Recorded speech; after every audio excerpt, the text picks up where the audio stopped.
세상 괴로움 걱정 근심 주여 받아주시고 험한 세상에서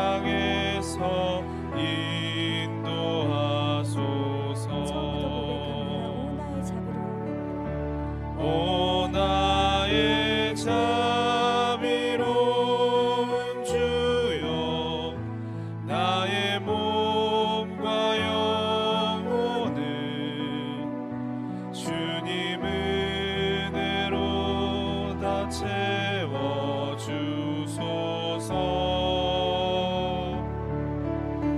이 세상 괴로움 걱정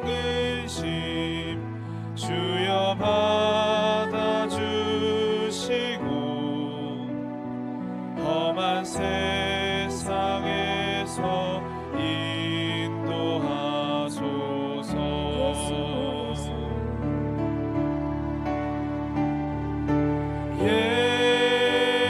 예수 오 예수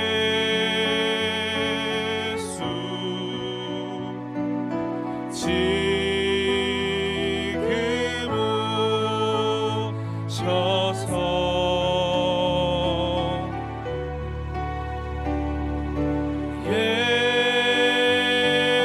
예수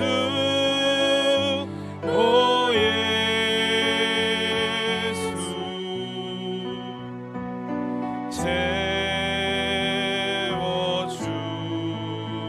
채워주소서. 모여라 주께 찬양하라 나의 귀한 친구여 주님 앞에 너 두 손 모으고 오 너의 슬픔 세상 눈물 너의 쌓인 아픔을 십자가 앞에 너 모두 버리고 모여라 주께 찬양하라 나의 귀한 친구여 주님 앞에 너 두 손 모으고 오 너의 슬픔 세상 눈물 너의 쌓인 아픔을 십자가 앞에 너 모두 버리고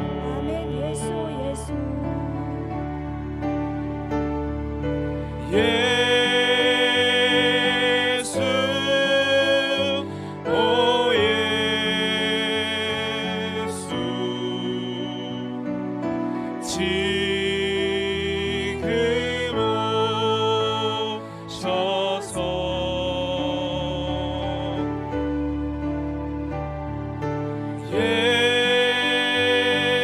예수 오 예수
무엇과도 주님을 바꾸지 않으리.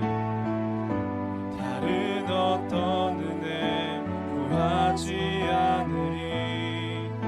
오직 주님만이 내 삶의 도움이시니 주의 얼굴 보기 원합니다. 나 무엇과도 주님을 바꾸지 않으리. 다른 어떤 은혜 구하지 않으리. 오직 주님만이 내 삶의 도움이시니 주의 얼굴 보기 원합니다. 주님 사랑해요.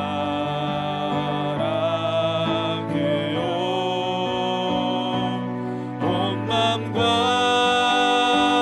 정성 다해 하나님의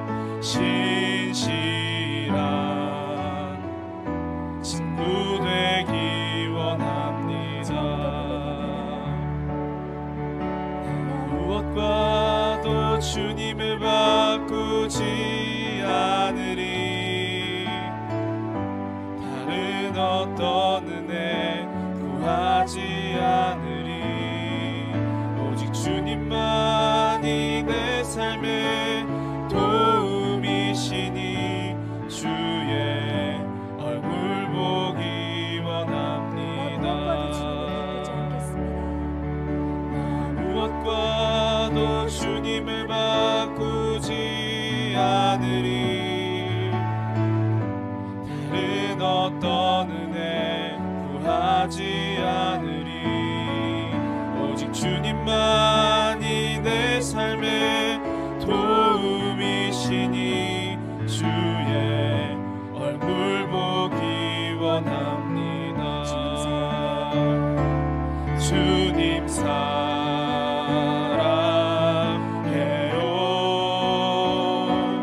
온 맘과 정성 다해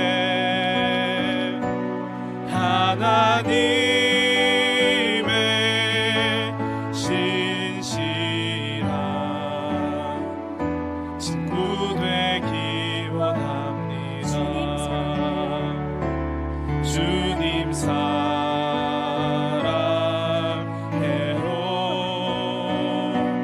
온 맘과 정성 다해 하나님의 신실한 친구 되기 원합니다. 주님 사랑해요. 주님 사랑해요.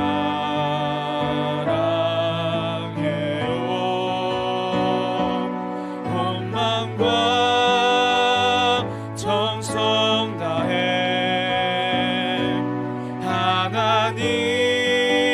하나님의 신실한 친구 되기 원합니다.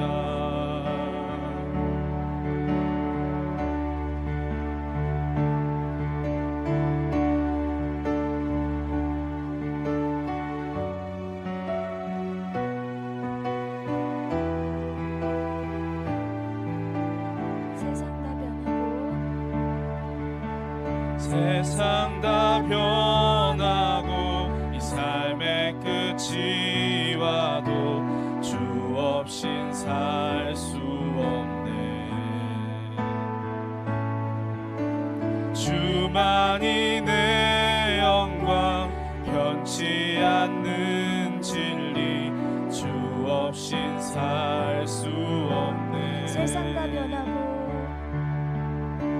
세상 다 변하고 이 삶의 끝이 와도 주 없인 살 수 없네. 주만이 내 영광 변치 않는 진리 주 없인 살 수 없네. 좋으신 아버지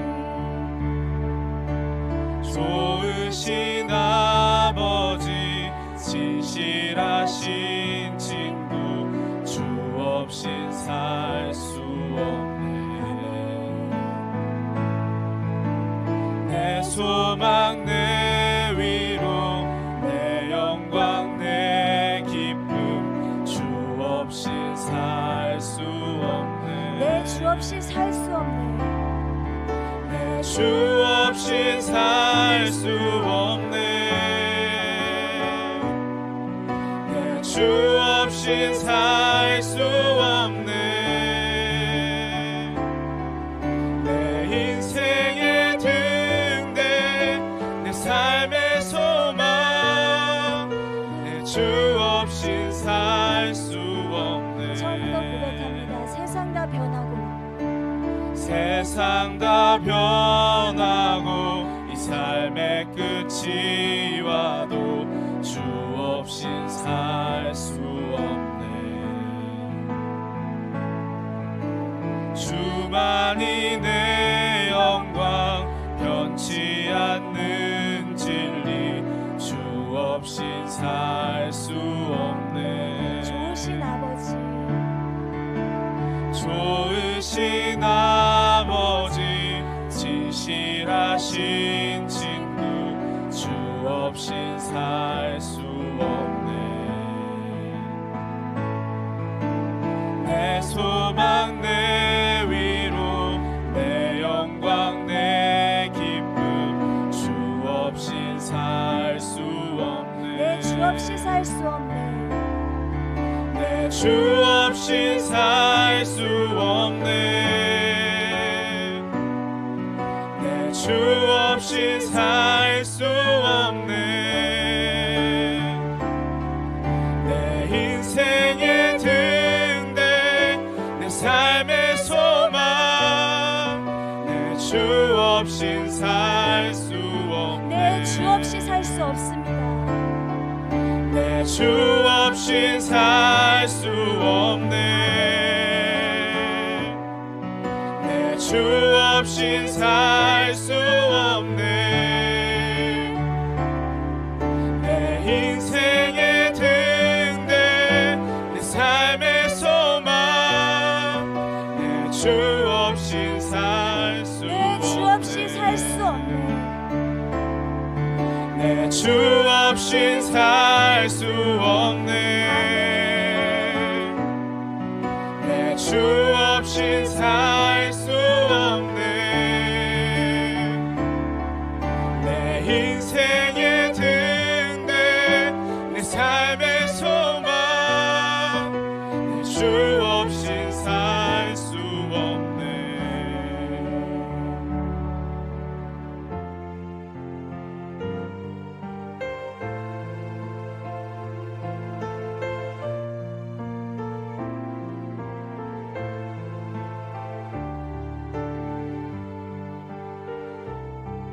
예수는 내 힘이요 예수는 내 힘이요 나의 기쁨 내 참 소망 그 이름의 생명이 내 삶의 이유라. 예수는 내 힘이요 나의 기쁨 내 참 소망 그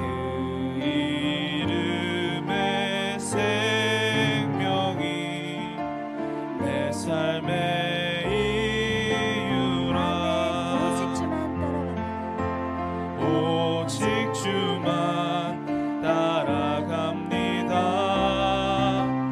오직 주만 높임 받으소서. 내 평생에 그 이름을 그의 선하심을 세상에 노래합니다. 그 이름에 크신 능력 영원한 생명이 내 삶의 이유라. 이절 고백합니다.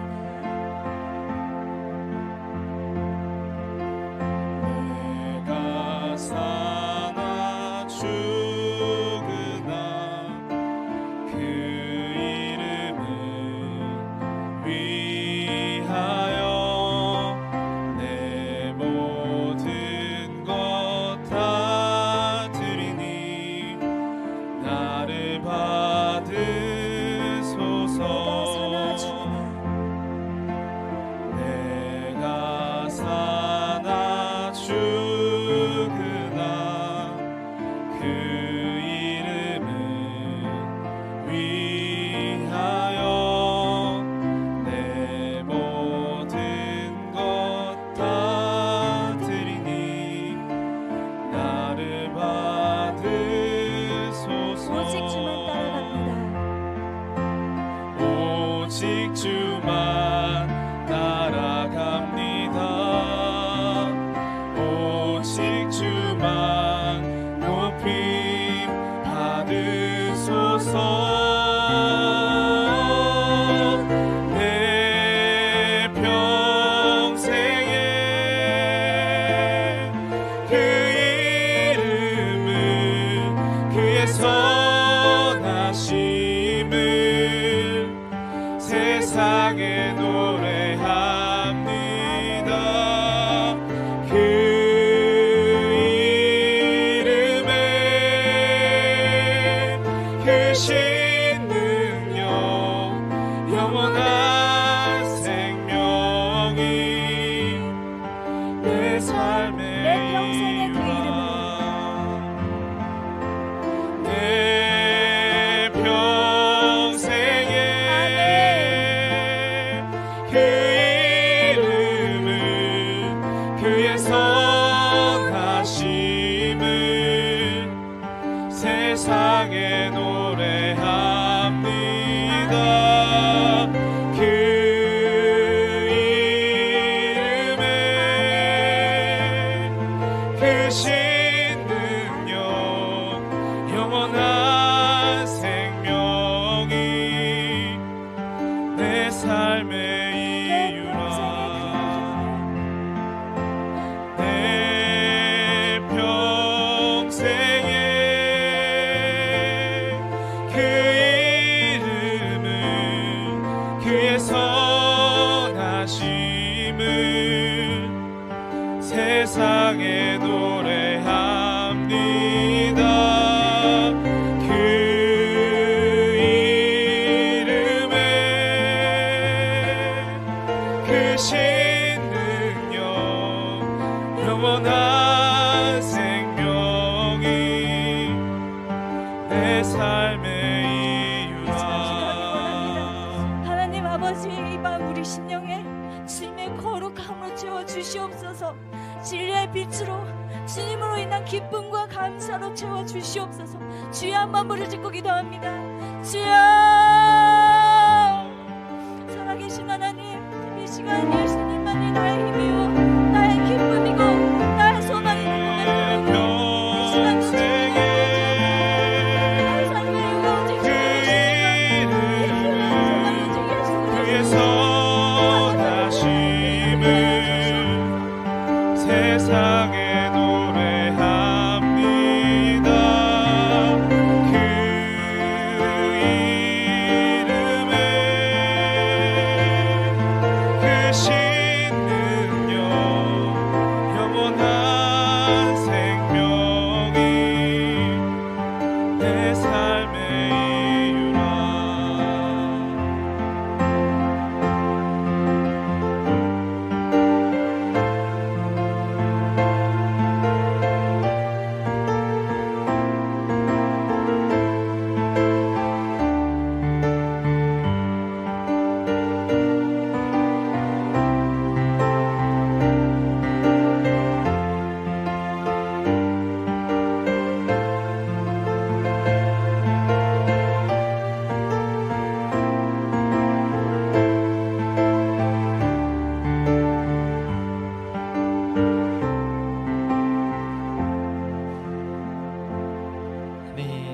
사도신경으로 신앙 고백 드리도록 하겠습니다.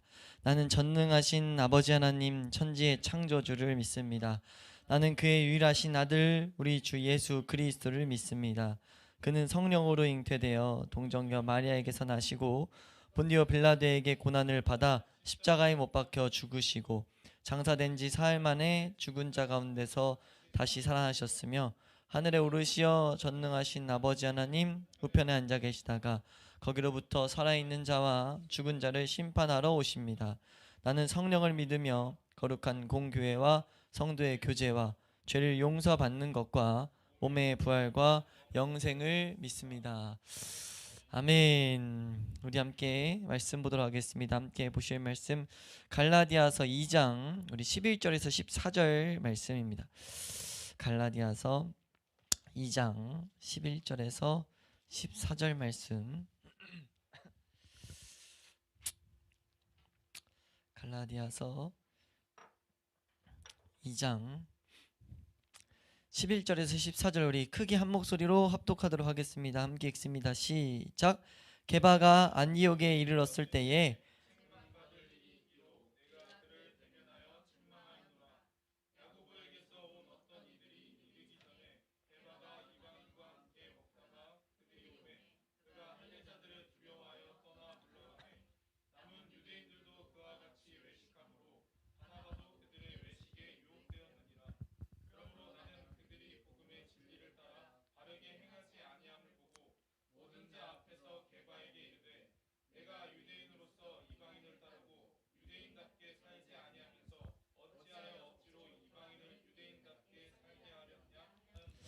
아멘. 네, 우리 이 말씀을 통해 주시는 은혜를 우리가 이 시간도 받을 수 있기를 소망합니다.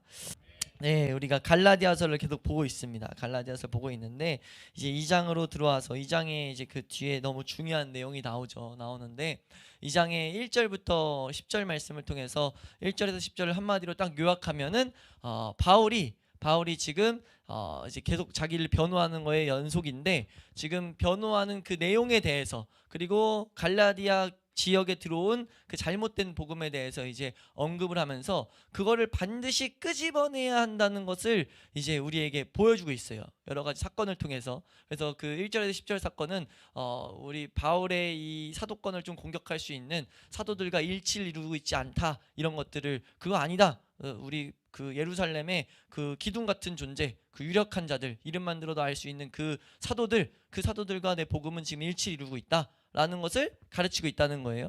그러니까 이 사건을 통해서 우리에게 하시는 말씀은 한번 따라할까요? 복음의 진리를 우리가 가져야 한다. 그러니까 복음의 진리를 가져야 된다는 거예요. 한번 따라할까요? 복음의 진리. 그러니까 복음의 진리라는 것 이렇게 붙여서 말할 때는 무엇을 말하냐? 복음이 확실하다는 것을 우리가 알아야 된다는 거죠. 어떤 것에 있어서 확실하냐? 우리를 변화시킨다는 거예요. 한번 더 할까요? 참된 복음은 우리를 변화시킨다. 그러니까 복음의 진리라고 했을 때는 그 참된 복음이 나를 변화시킨다는 것을 내가 붙드는 상태를 말합니다. 그걸 붙들었을 때에 오는 힘, 그것이 있다고 바울은 우리에게 가르치고 있어요. 사실 바울이 가르치는 게 아니라 바울을 통해서 하나님이 우리에게 말씀하시는 거죠. 그러니까 참된 복음, 그것이 우리를 변화시키는데 그것을 확실히 붙들고 있으면 그 복음을 준 게 예수 그리스도라는 것을 보고 그 예수 그리스도 안에 있을 때 우리가 날마다 조금씩 더욱더 변화돼가며 하나님의 은혜를 경험하게 된다라는 것을 내가 붙들고 있으면 그 가운데 힘이 공급된다는 거예요. 이해되시면 아멘.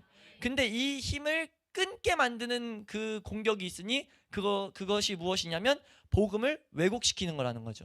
한번 더 할까요? 복음을 왜곡시킨다. 그러니까 복음의 진리가 우리 가운데 있지 못하게 하는 게 있다는 거예요. 그게 복음을 왜곡시키는 것이 우리 가운데 들어왔을 때.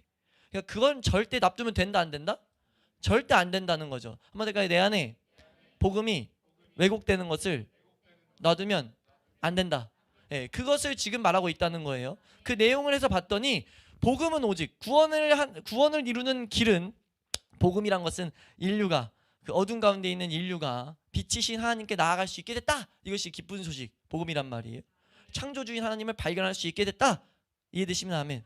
그게 그냥 복음이에요. 근데 그 복음에 대해서 설명하기를 그 복음이 이루어지는 과정 지금 그걸 말하는 거예요. 복음이 이루어지는 과정은 오직 예수 그리스도의 십자가로만 가능하다. 이해되시면 아멘. 십자가로 충분하다.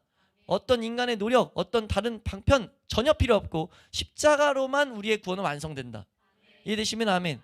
그리고 우리로 하여금 그 십자가가 하나님 앞에 나아가게 하는데 오직 유일한 조건이 되어서 십자가를 가지고 살아갈 때 그거를 성화의 삶이라고 하는데, 성화의 삶에 있어서는 성령의 도우심 외에는 필요가 없다. 이해되시면 아멘.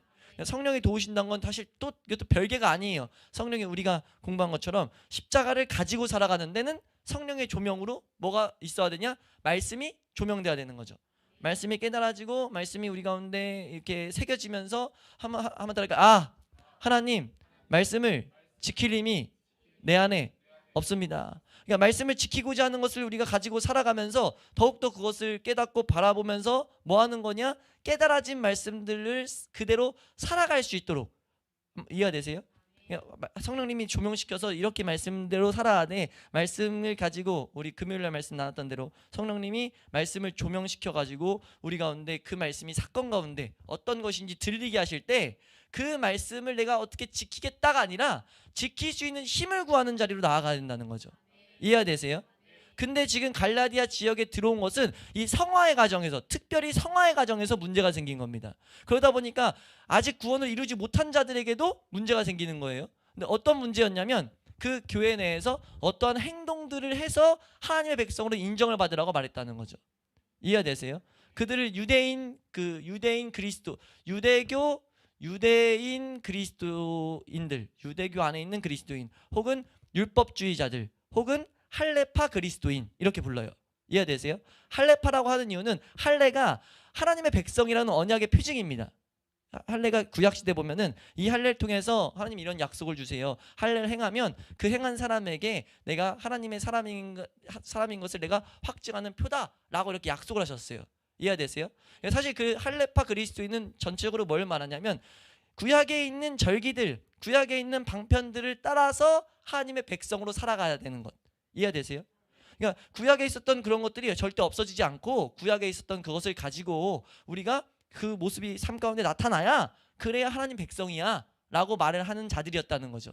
그들이 갈라디아 지역에 들어온 거예요. 이해되세요? 그러니까 오직 복음으로 구원을 받고 십자가를 가지고 성령의 은혜로만 우리의 성화의 과정을 걸어야 되는데, 하나님의 백성이 되려면은 어떤 절기를 지킨다던가 할례가 있어야 된다는 것을 말하니까 어떤 문제가 생겨요? 그거는 복음이 아니라는 거예요. 그거는 복음을 왜곡시킨다는 거죠. 그러니까 조금 틀린 문제가 아니라 이걸 잘 봐야 되는 게 아예 딴 얘기를 하는 게 아니라는 거죠. 하나님에 대해서 분명 말하는데 그 길에 대해서 문제를 일으키는 것도 놔두면 된다 안 된다? 절대 안 된다는 걸 지금 우리에게 말하는 거예요. 이걸 지금 기록해서 우리에게 보라고 한 이유는요, 이 시대에도 이 싸움은 우리에게 동일하게 있다는 것을 말합니다. 그렇기 때문에 치열하게 정말 제대로 그 길을 알고 그 참된 복음이 그 우리에게 주는 힘들을 우리가 사모하며 경험하며 살아가야 된다는 거죠. 이해가 되세요? 그러니까 그것을 말하면서 이제 그 변호에 대해서 이제 다른 한 사건이 나오는데, 오늘 본문에 이제 베드로를 다시 한번 등장시켜요. 앞에 10절까지 베드로를 봤는데 베드로를 등장시켜서 11절 말씀에 지금 뭐라고 하냐면은 베드로를, 이 개발하는 사람은 베드로입니다. 베드로가 지금 책망한 사건이 있었다라는 것을 우리 보고라고 지금 기록해 놓은 거예요. 그래서 어떤 사건이었나 라고 봤더니 먼저 12절에서 이렇게만 합니다. 12절에서 야고보에게 온 어떤 이들이 이르기 전에 베드로가 이방인과 함께 먹었다, 이런 기록이 있어요. 지금 보이시나요? 이해가 되세요? 이 사건이 사실은 엄청난 사건이에요. 왜 엄청난 사건이냐면 저를 보시면 되는데, 베드로는 유대인입니다. 베드로는 유대인으로서 유대인들은 이방인들과 겸상할 수가 없어요. 하나님 법이에요. 겸상하지 말라고 했기 때문에 겸상을 하면 안 되는데, 지금 이방인들과 함께 교제를, 그러니까 어떻게 보면 여기서 말하는 것은 주님 안에서 교제를 지금 누리고 있었다는 거예요. 이해가 되세요? 이렇게 된 이유를 우리는 제대로 알아야 되는데 성경에서 그것을 가르치고 있기 때문에 사도행전 10장에서 그 사건을 기록합니다. 10장 이제 10장부터 쭉 읽으면 가이사랴라는 지방에 고넬료라는 이방인이 있었어요. 이방인이라는 것은 뭐냐면 구약시대에 있었던 절기를 안 따르고 할례도 받지 않은 하나님 백성이 아니라고 불리는 자들, 그러니까 하나님의 은혜를 사실 받지 못하는 자들, 그 자들이 있었는데 그 자들에게 이제 하나님의 복음이 전해지는 사건을 사도행전 10장에 기록합니다. 그리고 그 복음을 전하는 자로서 베드로를 사용해요. 그래서 베드로에게 유대인인 베드로는 당연히 마음에 하나님은 유대인의 하나님이다, 이스라엘의 하나님이다 라는 것을 베드로도 가지고 있었단 말이에요. 같이 밥을 안 먹었어요, 베드로도. 그랬는데 베드로가 기도하고 있을 때 베드로에게 하나의 환상을 보여줘요. 그 환상의 내용이 10장 11절에서 14절에 나옵니다. 우리 그거 한번 보고 가도록 할게요. 10장 11절에서 14절 말씀 함께 읽습니다. 11절에서 14절 함께 읽습니다. 시작. 하늘이 열리며 한 그릇이 내려오는 것을 보니 큰 보자기 같고 내 길을 메어 땅에 드리웠더라. 그 안에 땅에 있는 각종 네 발 가진 짐승과 기는 것과 공중에 나는 것들이 있더라. 또 소리가 있으되 베드로야 일어나 잡아먹으라 하거늘 베드로가 이르되 주여 그럴 수 없나이다. 속되고 깨끗하지 아니한 것을 내가 결코 아멘. 여기서 지금 11절에서 보이는 이 그림은 뭐냐면 간단히 이해하면 이거예요. 유대인들이 지켰던 그 절기의 모습들, 간단히 요약하면 그 절기 혹은 그 제도들, 그 율법 안에 있는 모든 것들, 그것들대로 난 살 거예요. 하나님 말씀을 내가 마음대로 바꿀 수 없어요. 그 말씀대로 난 지키며 살 거예요 라고 고백하는 거예요. 근데 하나님이 이거에 대고 뭐라고 말하냐면 15절 말씀 한번 보여주세요. 15절 하나님이 이렇게 말씀하세요. 15절 함께 읽습니다. 시작.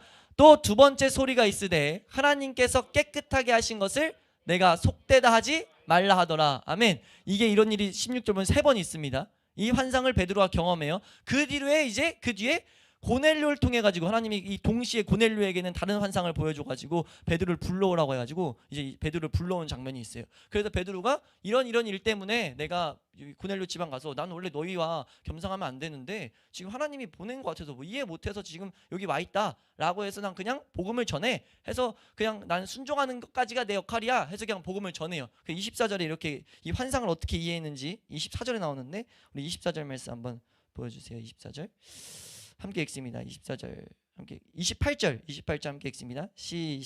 앞에는 딱 그런 내용이에요. 내가 어떻게 왔는지 이렇게 하는데 28절 함께 읽습니다. 시작. 이르되 유대인으로서 이방인과 교제하며 가까이 하는 것이 위법인 줄은 너희도 알고 있다. 근데 하나님께서 내게 지시하사 아무도 속되다 하거나 아멘. 베드로가 그 환상을 이렇게 이해하게 됐다는 거예요. 하나님이 말씀하셨다는 거죠. 아, 이거는 내가 깨끗하다고 했으면 그냥 넌 가서 복음 전해 이런 식으로 들려졌다는 거예요. 그러니까 베드로가 다른 지방에서 이 가이사라는 지방으로 가는 동안 아, 지금 하나님께서 이 환상을 보여주시고 이렇게 이방인이 날 초청하는 이 초청을 따라가라고 하신 말씀은 아, 하나님이 지금 이방인들에게 우선 복음을 전하라고 하는구나 라고 해서 그 말씀에 순종해서 그냥 베드로는 복음을 전하는 거예요. 그 뒤에. 그래서 이제 베드로가 복음을 전합니다. 전했더니 어떤 일이 발생하냐면 성령이 그 가운데 임해버려요. 그러니까 오순절에 있었던 사도행전 2장에 있었던 성령이 이 이방인들에게 강렬하게 임합니다. 이 사건은요 베드로에게 충격적인 사건이었어요.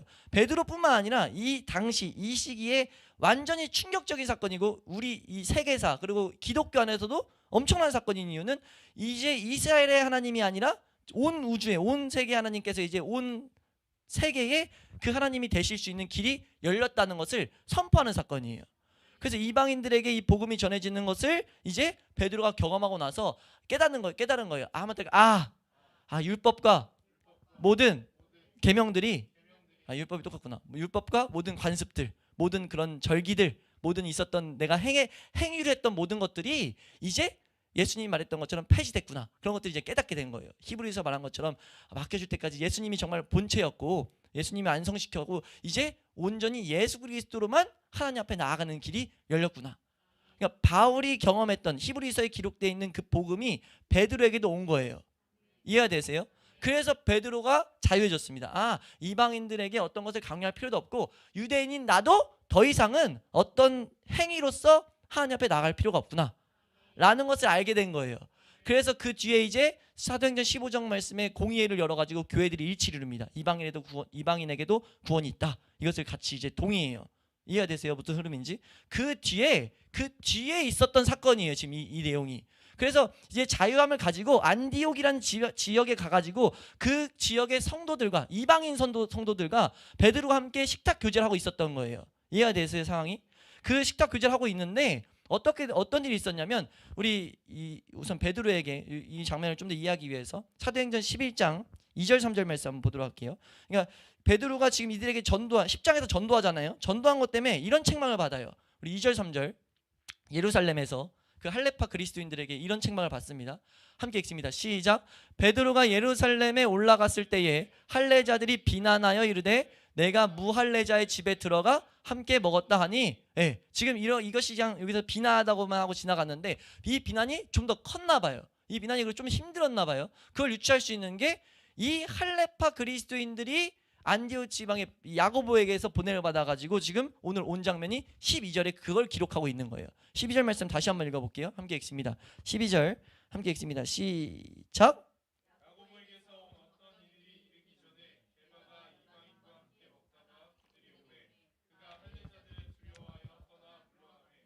지금 뭐라고 하냐면 이 야고보에게서 온 어떤 이들, 그들은 지금 할례자들이었어요. 할레파 그리스도인들이었단 말이에요. 근데 그 할레파 그리스도인들이 하도 베드로를 귀찮게 하고 힘들게 했으니까 베드로가 지금 두려웠어요. 어떤 말을 했는지 어떤 사건이 있었는지 우린 그걸 주목하라고 하는 게 아니에요. 하나님이 지금 그냥 그래서 그런 내용은 아무도 몰라요. 기독교 역사에도 그건 밝혀져 있지 않습니다. 단지 확실한 건 베드로는 두려웠어요.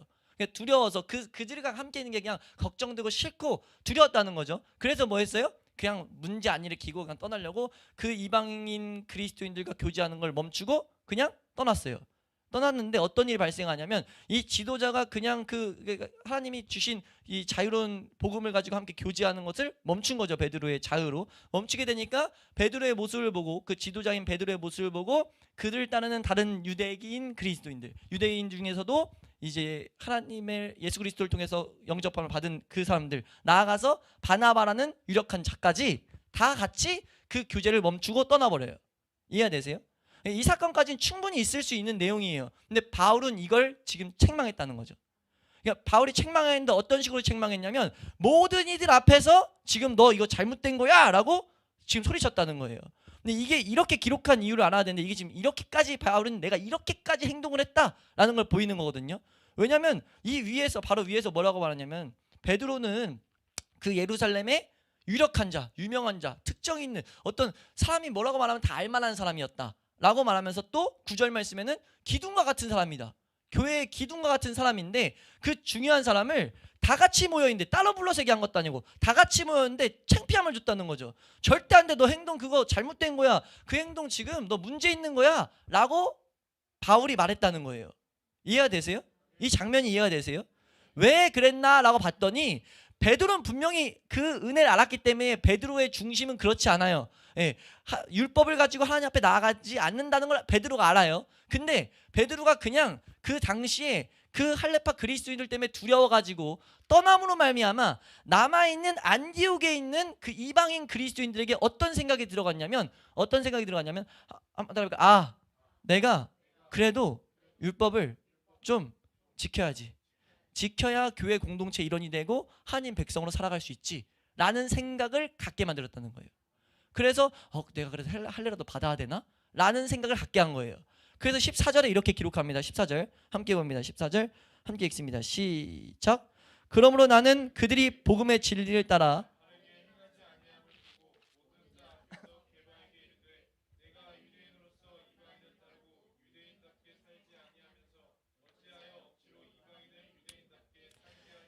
이게 지금 위에 1절에서 10절과 사실 이어져 있는 내용이에요. 그래서 1절 10절에서 디도와 이게 대조를 이룹니다. 디도에게 있었던 사건과 바울은 자기가 디도에게 끝까지 억지로 할례를 받지 않게 했다는 것을 기록했어요. 1장 4절 말씀에 거기도 억지로라고 말하고 5절 말씀에 복음의 진리를 말해요. 여기서도 억지로라는 단어가 나오고 복음의 진리가 나옵니다. 그러니까 그 사건을 대조해서 말한다는 거죠. 그러니까 뭘 말하냐면 베드로에게도 바울에게도 복음은 확실하고 능력이라는 것을 동일하게 경험했어요.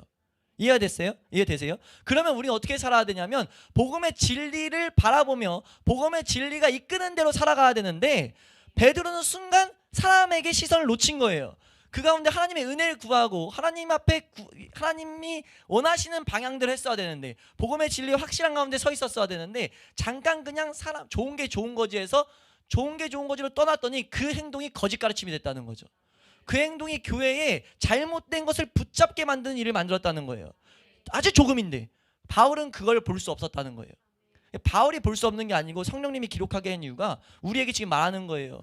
동일하게 복음이 전달되는 모든 시대마다 이 싸움은 있을 건데 교회 안에 이거 절대 방치하면 안 된다는 거죠. 우리가 복음의 진리 가운데 우리 모든 성도는요 복음의 진리를 붙들고 살아가야 돼요. 특히나 지도자들은 그렇게 말해야 되고 그렇게 살아가도록 우리가 이렇게 행동들 가운데 특히 앞에서는 조심해야 되는데 그런 모습들을 안 하게 됐을 때 이것이 정확하게 구분져야 된다는 거죠. 이해되세요? 그래서 지금 그것을 여기 이 14절 말씀에 그 안디옥에 있는 그리스도인들이 억지로 지금 유대인들께 살게 하려느냐, 이건 할례를 받고 아니면 절기를 지키고 살게 지금 하려느냐 라고 말했다라고 지금 바울이 말하는 거죠. 이해가 되세요? 이 말을 한 이유는 이 말을 한 그 본질, 그 핵심은 무엇이에요? 우리가 복음의 진리가 왜곡되는 것을 엄청나게 경계해야 된다는 것을 말하고 있다는 거예요. 이해되시면 아멘. 한번 따라할까요? 참된 복음의 길을 따르자. 참된 복음의 길을 따라 사는 거에서 우리가 놓쳐지는 것, 우리가 그 방향을 우리가 그 길에서 조금이라도 이탈하는 것에 대해서 우리는 절대 그것을 그냥 좋은 게 좋은 거지, 그냥 어쩔 수 없지 뭐 이런 식으로 생각하면 안 된다는 거죠. 이해가 되세요? 그럼 우리가 이 말씀을 보면서 우리가 지금 이 장면을 보면서 우리가 되새기고 가야 되는 것은 그럼 참된 복음의 길이 무엇인데? 예요. 참된 복음의 길. 우리가 시작할 때도 나왔던 그 내용입니다. 참된 복음의 길은 오직 교회 안에서는 십자가를 향해서만 가게 해야 되고 그리고 교회는 십자가를 가지고만 살아가게 해야 됩니다. 이 길에서 번나가는 것이 교회 안에서 등장하면은 그건 절대 방치하면 안 된다는 거예요. 그러니까 그 방치하는 내용 중에 엇나가는 내용 중에 내 행위로 신앙생활하는 거, 교회 내에서 어떤 행위를 강조하는 건 절대 놔두면 안 되는 내용이라는 겁니다. 지금 그걸 여기서 보여주는 거예요. 그런 내용 나왔을 때는 다 뜯어내야 된대. 그러니까 지금 이 내용을 지금 누구에게 하는 겁니까?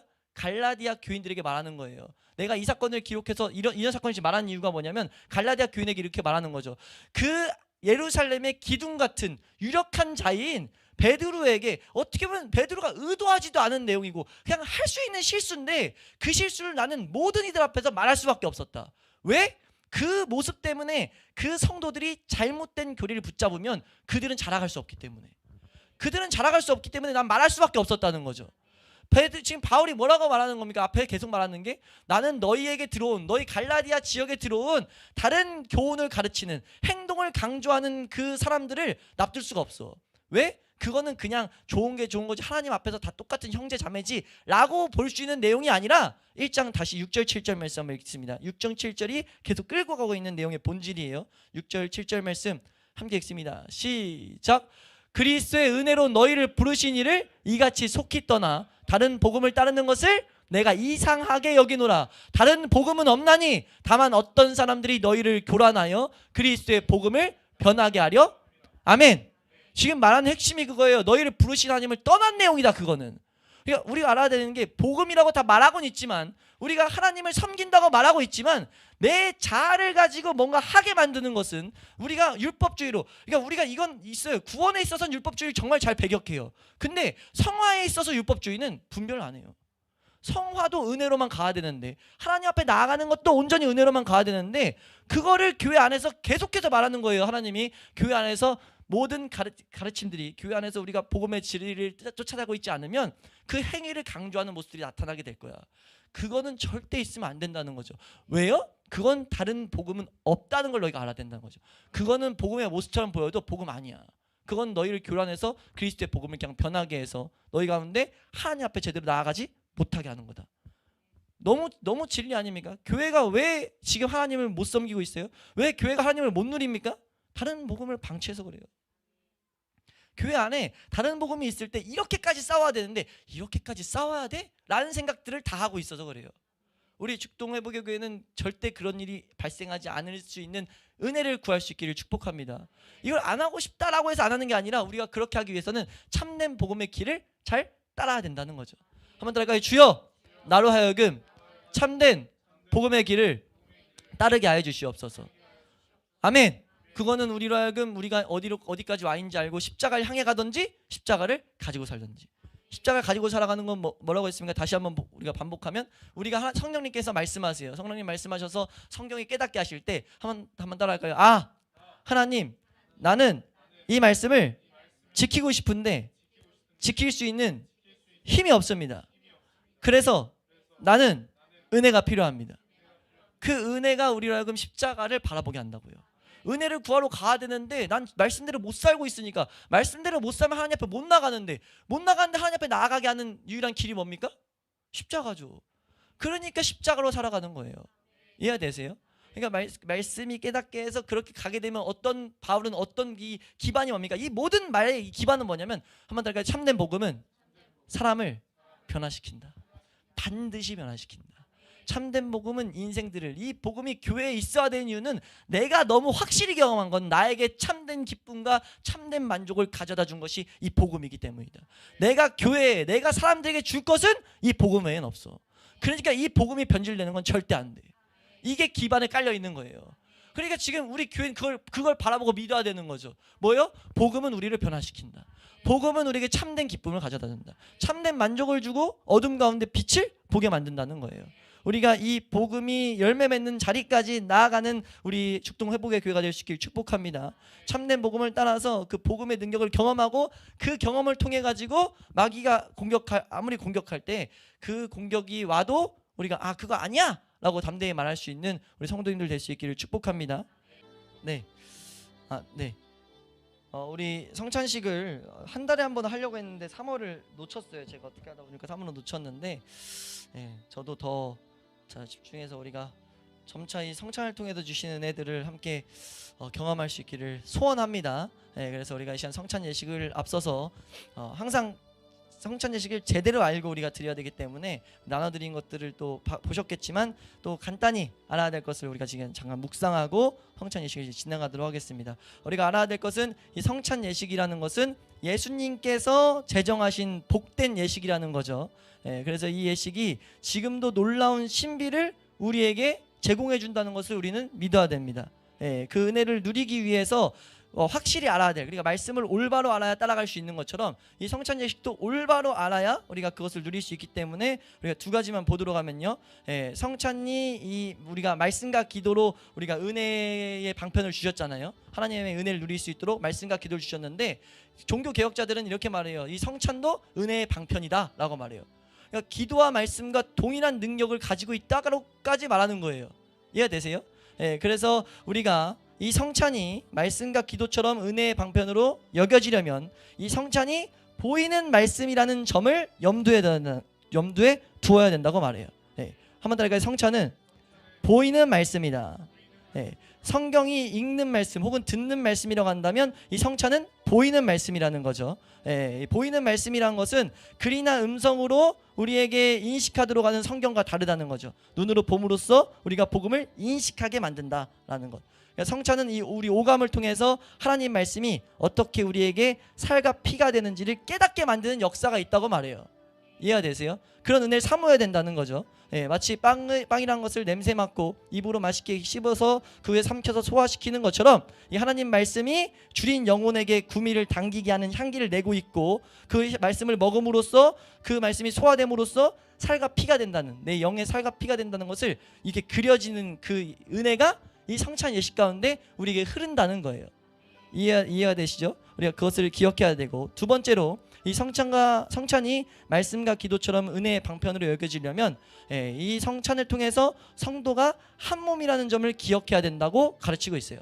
한 번 더 할까요? 성찬은 성도가 한 몸이라는 것을 가르친다. 그러니까 이 그리스도의 한 몸 한 피에 같이 참여한다는 것을 지금 성찬은 가르쳐준다는 거죠. 그래서 예수님께서 제자들과 성찬을 하실 때 하나의 빵을 찢어서 나누신 것이 성찬을 참여한 모든 성도가 이 그리스도의 한 몸에 참여하고 한 몸에 그 가운데 연합됐다라는 것을 가르쳐준다는 거예요.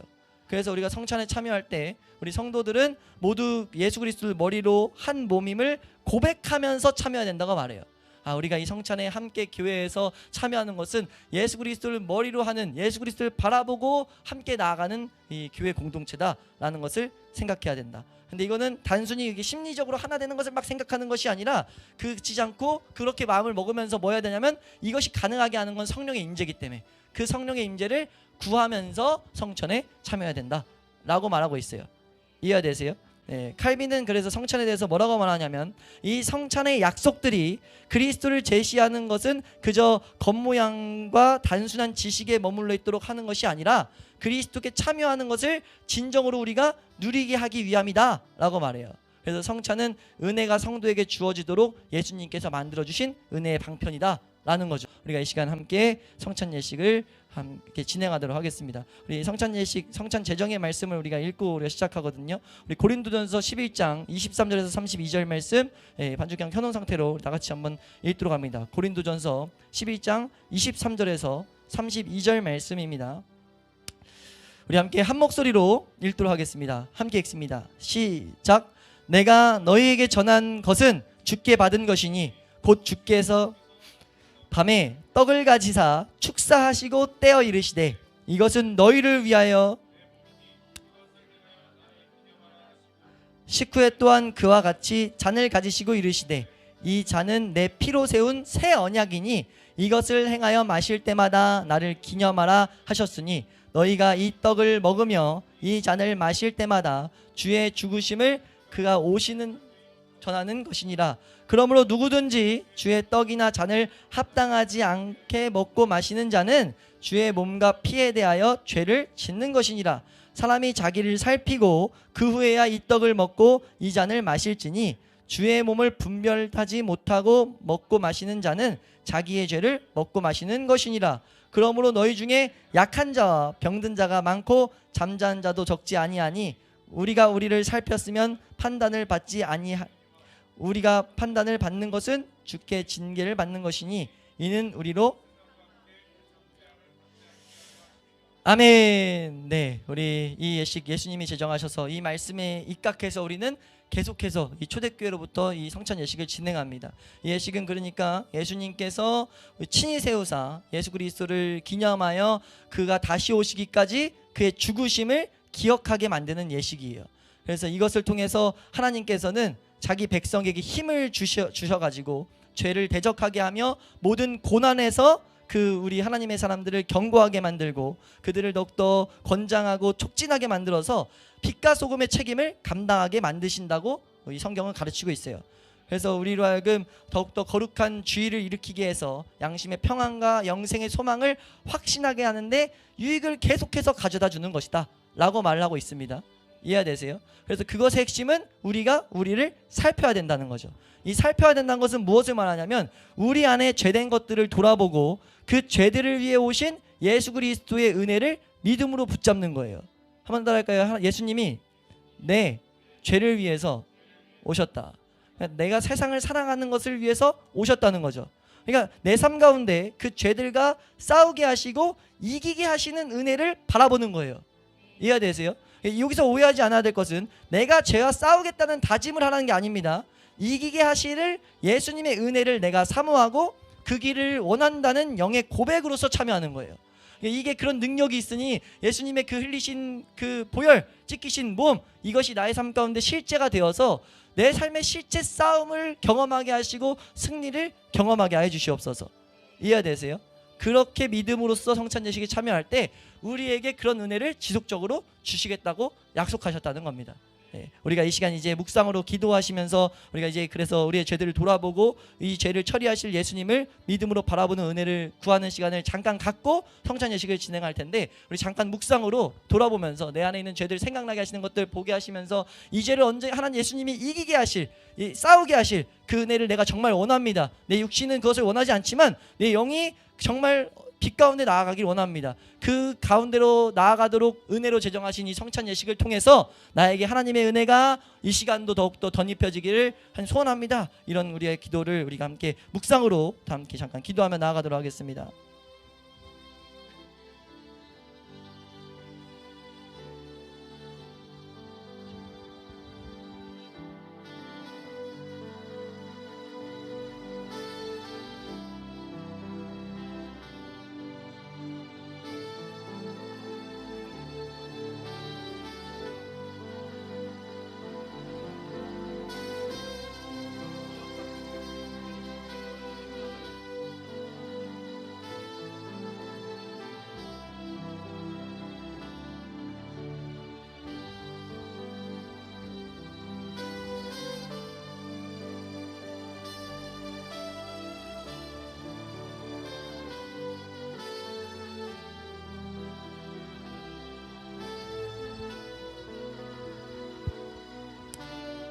예수님 이름으로 기도드렸습니다. 아멘.